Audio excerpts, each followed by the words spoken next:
So, you probably clicked on this video because you're about to use a wheelchair for the very first time. But lucky for you, I've been using a wheelchair for over 9 years.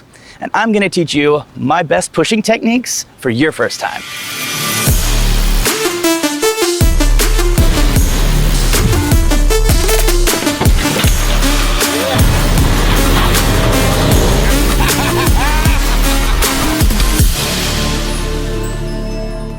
So when they first plop you in a wheelchair, you just sit there and go, great, now I'm in this wheelchair. This wheelchair now controls my entire life.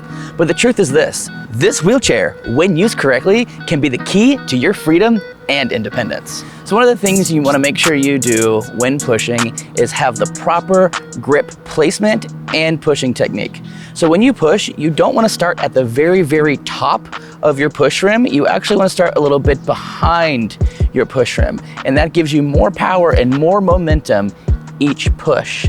Another critical thing to remember is to grab onto the push rim itself and not the push rim and the tire. That's a great way to get your hands absolutely filthy and lose a lot of power in each push, because I can reach all the way back and get an entire push. If I grab the tire as well, I only can go from the top and push about halfway down. Your pushing technique should look fluid and effortless.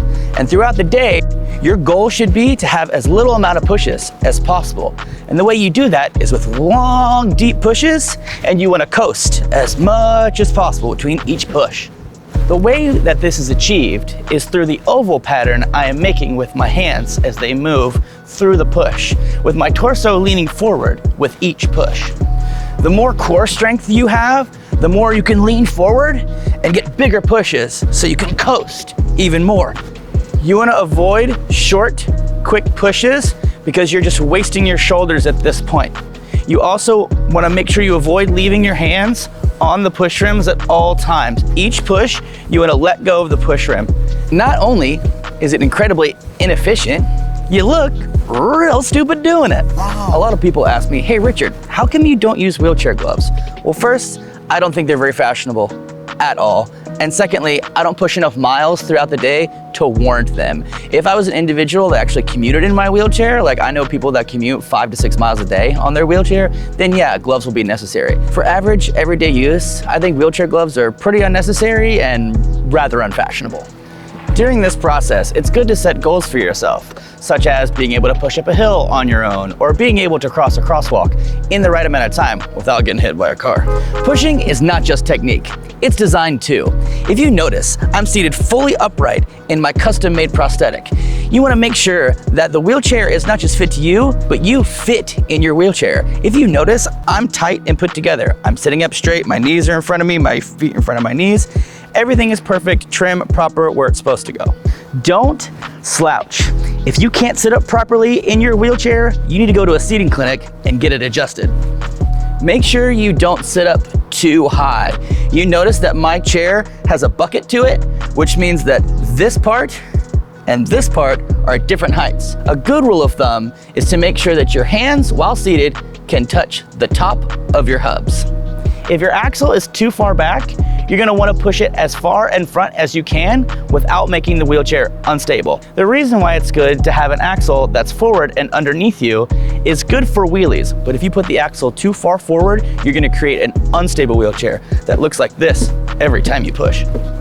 In the beginning, when I said no short pushes, well, I lied. When you're going up an incline, leaning forward and short pushes is the absolute best option. It keeps momentum and you're quick and to the top as fast as you can go. This particular hill isn't that steep, but if it was real steep, I could do a zigzag technique, as that makes the incline less terrible because you are cutting it in half by adding more feet. If the hill is too steep that the regular technique and the zigzag technique do not work, you can give yourself the backwards technique. You're a lot stronger when you're pulling than you are when you're pushing. The only challenge is you gotta make sure you don't run into anything. You gotta look over your shoulders. You should be good to go. I've gotten myself up mountains going this way before. The most impractical way ever. Takes the most energy and you go almost nowhere. You have to have basically your entire core to do it. Can I make it? When going downhill, it is not wise to go straight unless you can do it in a full wheelie. But that's a more advanced technique that I'm gonna cover in a different video. So what I'm gonna recommend is the slalom. And you do that just like you would if you were skiing. You go left and right and left and right. And the way you achieve that is when you wanna go right, you grab onto your right push rim. Look at that, turns in right. And if I wanna go left, all I gotta do is just grab on to my left push rim. However, that same technique doesn't work going uphill. If I push with my right push rim going uphill, I go left. And if I push with my left, I go right. Turning can be done in a couple of different ways. If you're not moving, there's two techniques you can do. You can grab onto one wheel and push with the outer wheel, and that will turn you in that direction or turn you back. Again, same rule, grab this one, push in this direction, and pull you back.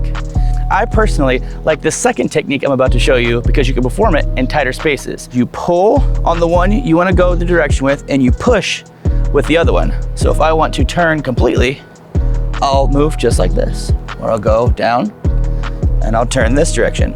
That gives me less radius required. So if I'm in a doorway of an inaccessible handicap stall and it's 3 feet wide and I have to turn around in it, this technique helps me turn around in that tight space. If I was doing the previous technique, I would grab it and go boom, right into a wall. Grab it again and then go gunk, right into a wall. And when you're out in public and all those strangers start asking you questions like, hey, can you do any tricks in that wheelchair? Hey, can you pop a wheelie? You can show them this bad boy, and then just throw up all over them after you're done spinning. Steering while rolling is a little bit easier.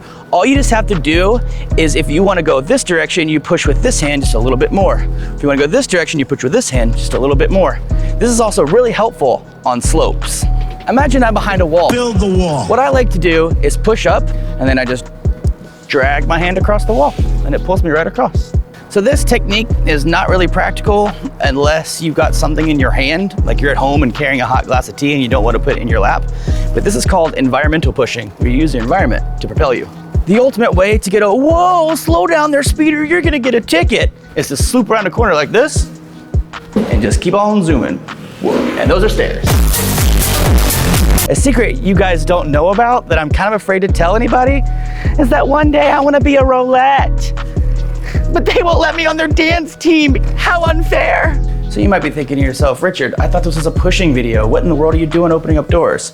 Well, although doors don't necessarily have to do with pushing, if you're gonna be pushing around all by yourself, you better know how to open up some doors. So the first thing you're gonna do is position yourself beside the door, so when the door swings open, it's not gonna hit your wheelchair. Once you do that, you're gonna take your hand and grip it over here and push your way through. It's one fluid motion. You pull, and then you push your way through. When pushing open a door, I like to make sure I choose my arm that's the opposite of my body, so I can use this hand to propel my way through. Now, if I ever need to put my elbow on the door as I'm pushing my way out, that also works too. So for heavier doors, there's two techniques. The first thing you're going to want to do is position your chair sideways so that you can use the leverage of your chair to help you pull the door this direction. Because if you're approaching it this way, you might not be able to pull it. So you turn your chair sideways and you pull it that way. And now I'm gonna show you the more technical way. This is probably which one you're gonna be using at first. So what you're gonna do is get yourself as close to the door as you possibly can, and usually, even if it is real heavy, you can get it open a little bit. Get it open and hook your hand on the inside, and then on the inside of the door frame, you could like rip it open and then pull yourself through. So there's a couple of techniques you can use to push open a heavy door, which I believe is a little bit harder than pulling open a heavy door. So the first method I'm gonna show you is called the blast and run. That's what I'm calling it, because you just at one big, whoo, you push it and then you try to make it through before it comes back and smashes you. Risky, but it works. So just get lined up, get ready, give it a push, make it through. And if you're not as quick as me, you can push it open and then throw your caster wheels into it. This one takes a little bit more strength because you're opening the door with your push rim. So you're gonna wanna approach it as much as you possibly can, twist it open and then throw your elbow into it, and then push with your arm all the way through. So this technique is very similar to the pry pull. You just approach the door and you push it open as much as you can to get your fingers in between it. And then as you're pushing with this arm, you're pulling with this one. And you're kind of prying it open and pulling your way through. Remember, just because you're in a wheelchair doesn't mean you're everyone's circus animal. If someone says, hey man, do a trick, you can say, how about you do a trick? Or if someone says, hey man, you better slow down, you might get a speeding ticket, you can just say, hey, you should probably call the cops. Just because you have a wheelchair doesn't mean you have to do anything for anyone. Remember that. All right, I get it. You're probably thinking to yourself, cool, now I know how to push around in a wheelchair a little bit. What about my life? What about my future? What about what my friends think? And what about the general population of the public thinks? Man, I can't do this. Life's over for me. Believe me, I get that. And going out for the very first time can be really scary. This is probably the most terrible and trying time in your entire life. And I'm not gonna sit here and lie to you and say, all you gotta do is master the wheelchair and everything's gonna be all hunky-dory and fine and perfect. No. That's not true. You still have to build a new, compelling future for yourself and get back to living. But the only way you can do that is with the use of the wheelchair. You do not have to feel like you are confined to a wheelchair. You do not have to feel like you are trapped in a wheelchair. Once you own this wheelchair, it is the key to your freedom and your liberation. Once you master this wheelchair, it can take you very far. And believe me, my life hasn't been perfect. I've taken like the most insane detours that anyone has ever taken in their entire life before. And never once I was like, wow, good thing I know how to push up a hill the right way. Wow, good thing my shoulders are saved. Like, that never even crossed my mind. But once you get so good in the wheelchair begins to fade away, and then you can start focusing on your body. And if you have a spinal cord injury, you can get into your bowel program and get into your cath system, and you can learn how to manage your pain, and you can learn to do your physical therapy, and you can learn to do your wheelies and your other wheelchair skills, which we're going to cover later. And you know, there's a lot of stuff out there that you can achieve, but it takes learning the basics first. Whether you have a traumatic injury, whether you have a disease that's progressive, some other non-traumatic or acute injury, whether it's from cancer. Shoot, you could have just like broke your leg on Tuesday and you're mad because you can't go out with the boys for a couple of weeks and you're watching this video. But it begins with skills, because the goal is independence. And with independence, your quality of life increases, and therefore you can get out and absolutely crush it. I want to see you guys at home showing me your pushing skills. I want you to tag me on Instagram with the hashtag W2WPushChallenge. And I want to see all you guys improving your wheelchair techniques on Instagram. By the time you see this video, there might be some other Wheelchair Basics videos already posted. Be sure to check out the Wheelchair Basics playlist for other Wheelchair Basics videos. If you enjoyed the video, please be sure to leave a like. And if you're new here, I made this channel exactly for you. So be sure to subscribe and check out all the rest of my videos that I have available. If you're interested in learning more about me and the guy behind the camera, Andrew, we have a behind the scenes podcast available on Patreon. Thanks for coming out with us today, and we'll see you in the next one.